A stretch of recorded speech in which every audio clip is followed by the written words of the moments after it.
Hello and welcome students, জ্ঞান জ্যোতি coaching সেন্টারের পক্ষ থেকে তোমাদের সকলকে আরো একবার স্বাগত। আলোচনা করব আজকে আরো একখানা ইম্পর্টেন্ট টপিক নিয়ে, যেটা হচ্ছে ভারতীয় দর্শনের বিভিন্ন শাখা। এই জায়গাটা কিন্তু তোমাদের এক্সামের জন্য ভেরি ভেরি ইম্পর্টেন্ট, এবং এই যে দর্শনের যে শাখাগুলো রয়েছে এবং এইগুলো সম্পর্কে কিন্তু অল্প বিস্তর জেনে রাখা আমাদের সকলেরই প্রয়োজন। তো চলো আজকের ক্লাস বা আলোচনার বিষয় শুরু করার আগে এই জায়গাটা একটুখানি আমরা দেখে নিচ্ছি, দেন কিন্তু সরাসরি আলোচনার বিষয়ে আমরা ফিরে আসবো। তোমরা যারা চাইছো আমাদের সাথে যোগাযোগ করতে, বোর্ডের কর্নারে তোমরা দুটো কন্ট্যাক্ট নাম্বার দেখতে পাচ্ছ, যে কোনো একটি নাম্বারে কল করে তোমরা কিন্তু সরাসরি আমাদের সাথে যোগাযোগ করে নিতে পারছো। একটা ছোট্ট কন্ডিশন রয়েছে, সোম থেকে শনিবারের মধ্যে অফিস আওয়ারে কল করতে হবে, ঠিক আছে? এইবারে আমরা চলে আসি কোর্স ফির জায়গাটা। দেখো, মেজর স্টুডেন্টসদের ক্ষেত্রে কোর্স ফি রয়েছে 1199 টাকা এবং মাইনর স্টুডেন্টসদের ক্ষেত্রে কোর্স ফি রয়েছে মাত্র 699 টাকা। এবং এই স্বল্প মূল্যের বিনিময়ে এই এত কিছু কিন্তু তোমরা পেয়ে যাচ্ছ। এছাড়াও কিন্তু আমাদের নিজস্ব ওয়েবসাইট চলে এসেছে, তোমরা যারা দেখতেই পাচ্ছ তারা কিন্তু একবার চাইলে ভিজিট করে দেখে নিতেই পারো। এই হচ্ছে পুরো বিষয়টা। অতিরিক্ত কথায় না গিয়ে এবার আমি আলোচনার বিষয়ে ফিরে যাচ্ছি। দেখো, সবার প্রথমে আমরা একটুখানি এই ডায়াগ্রামটা একটুখানি দেখে নিচ্ছি, দেন কিন্তু আলোচনার বিষয় শুরু করব। দেখো, তো ভারতীয় দর্শন বা ইন্ডিয়ান ফিলসফি প্রাচীন কাল থেকেই কিন্তু মানব জীবন, জগৎ, আত্মা, মুক্তি, এই যে এত কিছু নিয়ে কিন্তু একটা চিন্তা ভাবনার কিন্তু ফলাফল, ঠিক আছে? যদি এভাবে দেখি যে মানব জীবন, জগৎ, আত্মা, মুক্তি, এত কিছু যদি আমি যোগ করি, ফলাফলে আসবে আমার ভারতীয় দর্শন, ঠিক আছে? এই হচ্ছে ব্যাপার। তো দর্শনকে আমরা মূলত দুটি ভাগে ভাগ করতে পারি, আস্তিক দর্শন এবং কিন্তু নাস্তিক দর্শন, ঠিক আছে? এইবার একটুখানি ডায়াগ্রামের দিকে এগোনো যাক। দেখো কি বলা হচ্ছে,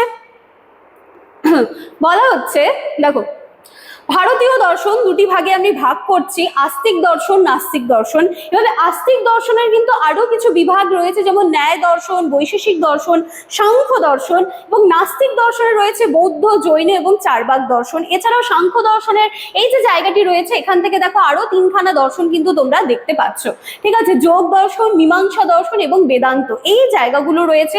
তো এই যে ডায়াগ্রামটা রয়েছে, এটা একদম সুন্দরভাবে তোমরা কিন্তু মনে রেখে দেবে, ঠিক আছে? ডায়াগ্রাম মনে রাখলে আস্তে আস্তে বিষয়গুলো কিন্তু তোমাদের মনে থেকেই যাবে। তো চলো এবার প্রত্যেকটা দর্শন নিয়ে আমরা একটুখানি আলোচনা শুরু করি। চলো সবার প্রথমে কি রয়েছে আমাদের ন্যায় দর্শন। ন্যায় দর্শন দেখো কোথায় রয়েছে, আস্তিক দর্শনের মধ্যে রয়েছে। তাহলে ন্যায় দর্শন একটি আস্তিক দর্শন। চলো কি বলছে দেখা যাক। ন্যায় দর্শনের মূল বিষয় হলো যুক্তি ও প্রমাণ। এর প্রবর্তক ছিলেন গৌতম, ঠিক আছে? গৌতমা এখানে লেখা রয়েছে। তো এই দর্শনে বলা হয় যে সঠিক জ্ঞান লাভের জন্য চারটি প্রমাণ রয়েছে। চারটি প্রমাণ কি কি? প্রত্যক্ষ, অনুমান, উপমান এবং শব্দ। ন্যায় দর্শন মূলত তর্ক এবং বিশ্লেষণের মাধ্যমে কিন্তু সত্যকে সবসময় প্রতিষ্ঠা করতে চায় এবং ভ্রান্তি দূর করে একটি সঠিক জ্ঞান অর্জনের পথ কিন্তু দেখায়। তাহলে এইটুকু আমরা ন্যায় দর্শনের সম্পর্কে জানলাম। এরপরে চলে আসি আমরা বৈশেষিক দর্শন। এই যে জায়গাটা রয়েছে, দেখো কি বলা হচ্ছে যে এই দর্শন মূলত পদার্থবিদ্যা সদৃশ তত্ত্ব নিয়ে কিন্তু আলোচনা করে। এবং এই যে দর্শনটি রয়েছে, এখানে কিন্তু বলা হচ্ছে যে জগৎ ক্ষুদ্র ক্ষুদ্র পরমাণু দিয়ে গঠিত, যেখানে 6টি পদার্থ রয়েছে: দ্রব্য, গুণ, কর্ম, সাধারণ, বিশেষ, সমবায়। এই যে ক্ষুদ্র ক্ষুদ্র পরমাণু রয়েছে, এগুলো কিন্তু এখানটা বিশ্লেষণ করা হয় এবং এটি কিন্তু একটা বাস্তববাদী দর্শন, ঠিক আছে? এই যে দর্শনটি রয়েছে, এই দর্শনটি কিন্তু একটি বাস্তববাদী দর্শন। এরপরে চলে আসি আমরা সাংখ্য দর্শন নিয়ে। এখানটায় বলা হচ্ছে যে এর প্রতিষ্ঠাতা ছিলেন কপিলা। সাংখ্য দর্শন একটি দ্বৈতবাদী দর্শন, যেখানে কেন দ্বৈতবাদী বলা হচ্ছে? দুটো সত্তা রয়েছে এখানে, ঠিক আছে? একটি পুরুষ এবং একটি প্রকৃতি। পুরুষ বলতে চেতনা, প্রকৃতি বলতে প্রকৃতি যে বিষয়টা রয়েছে সেটাকে বোঝানো হচ্ছে। এবং এখানে বলা হচ্ছে যে 25টি তত্ত্বের মাধ্যমে জগৎ ও জীবনের ব্যাখ্যা কিন্তু করা হচ্ছে, ঠিক আছে? তো সাংখ্য দর্শন এই হয়ে গেল। এরপরে চলে আসি আমরা যোগ দর্শন। যোগ দর্শনের প্রবর্তক ছিলেন কিন্তু পতঞ্জলি। যোগ দর্শন মূলত ধ্যান ও আত্মসংযমের মাধ্যমে মুক্তির লাভের একটি পথ দেখায়। এবং এখানে কিন্তু মোস্ট ইম্পর্টেন্ট হচ্ছে এই যে অষ্টাঙ্গ যোগ। এই অষ্টাঙ্গ যোগের মেনশন কিন্তু যোগ দর্শনে বলে দেওয়া রয়েছে, ঠিক আছে? এবারে চলে যাওয়া যাক মীমাংসা দর্শনে। দেখো, মীমাংসা দর্শনের প্রতিষ্ঠাতা ছিলেন যামিনী। তো এই দর্শন কি করে? এই দর্শন যে বেদ রয়েছে, বেদের আচার অনুষ্ঠান, ধর্মীয় কর্তব্য, এগুলোকে গুরুত্ব দেয়। এবং মীমাংসা মতে বলা হচ্ছে যে সঠিকভাবে যোগ্য ও ধর্মীয় কাজ যদি ঠিকঠাক মতো করা যায়, তাহলে কিন্তু সেখান থেকে ফল লাভ করা যেতে পারে। তারপরে চলে আসি আমরা বেদান্ত দর্শন। এর মূল ভিত্তি হলো উপনিষদ। এখানে এই জায়গাটি আমরা দেখতে পাচ্ছি যে দেখো, বেদান্ত মতে ব্রহ্মই একমাত্র সত্য এবং আত্মা ও ব্রহ্ম দুটাকে কিন্তু এক বলা হচ্ছে এই জায়গাটায়। এরপরে আমরা চলে আসবো নাস্তিক দর্শন নিয়ে। এতক্ষণ আমরা যে দর্শনগুলো আলোচনা করলাম সমস্তটাই কিন্তু আস্তিক দর্শন। এইবার আমরা আলোচনা করব নাস্তিক দর্শন নিয়ে, এবং নাস্তিক দর্শনগুলো একটুখানি দেখে নাও। বৌদ্ধ দর্শন, জৈন দর্শন এবং চারবাক দর্শন রয়েছে। তো বৌদ্ধ দর্শন আমরা সকলেই জানি যে বৌদ্ধ দর্শনের প্রতিষ্ঠাতা কিন্তু গৌতম বুদ্ধ। এই দর্শনের মূল হলো যে 4টে আর্য সত্য রয়েছে, 4 নোবেল ট্রুথস কিন্তু রয়েছে। একদম মনে রেখে দেবে, বৌদ্ধ দর্শনের কথা আসলেই 4টি আর্য সত্য। আর কি থাকবে এর সাথে? আর থাকবে অষ্টাঙ্গিক মার্গ। ক্লিয়ার আছে? বৌদ্ধ দর্শন অনুযায়ী জীবন দুঃখময়, দুঃখের কারণ আছে এবং এখান থেকে বের হওয়ার কিন্তু অবশ্যই উপায় রয়েছে।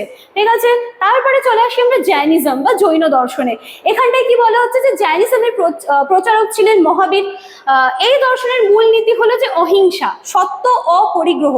এবং জৈন মতে বলা হয় যে আত্মার শুদ্ধি আর সংযমের মাধ্যমেই কিন্তু এই যে মোক্ষ লাভ করি না আমরা, মুক্তির কথা বলি, তবেই কিন্তু এগুলো সম্ভব। ঠিক আছে, এরপরে চলে আসছে আমরা চারবাক দর্শন। এটা কি? এটি একটি ভৌতবাদী দর্শন এবং চারবাক মতে বলা হচ্ছে যে শুধুমাত্র প্রত্যক্ষ অভিজ্ঞতাই কিন্তু সত্য। এখানটায় তারা আত্মা, ঈশ্বর, পরকাল এই জায়গাগুলো কিন্তু চারবাক দর্শনে মানে না। এটা একটু এই জায়গাটা মনে রাখবে তোমরা, যে চারবাক যারা রয়েছেন বা চারবাক দর্শন যারা ফলো করেন তারা কিন্তু আত্মা বলো, ঈশ্বর বলো, পরকাল এগুলো কিন্তু তারা মানেন না। তারা সবসময় মনে করেন যে মানে জীবনটাকে ভোগ করতে হবে। এই পন্থাটায় তারা ভীষণভাবে কিন্তু বিশ্বাসী। ঠিক আছে, তো এই হচ্ছে কিন্তু আমাদের একটা ছোট্ট মতো একটা উপস্থাপন এই দর্শনের উপরে। এটার উপরে কিন্তু ডেফিনেটলি অনেক কিছু রয়েছে জানার মতো। তো এখান থেকে আজকের আলোচনার বিষয় আমার এতই ছিল। খুব ভালো করে তোমরা একটু ডায়াগ্রামটা দেখবে এবং প্রত্যেকটা দর্শন অল্প বিস্তার করে আলোচনা করেছে সেটা কিন্তু একটু দেখে রাখবে। তো চলো আজকের ক্লাস বা আলোচনার বিষয় আমি এখানেই শেষ করছি। দেখা হচ্ছে আবার নেক্সট দিনের ক্লাসে। Thank you.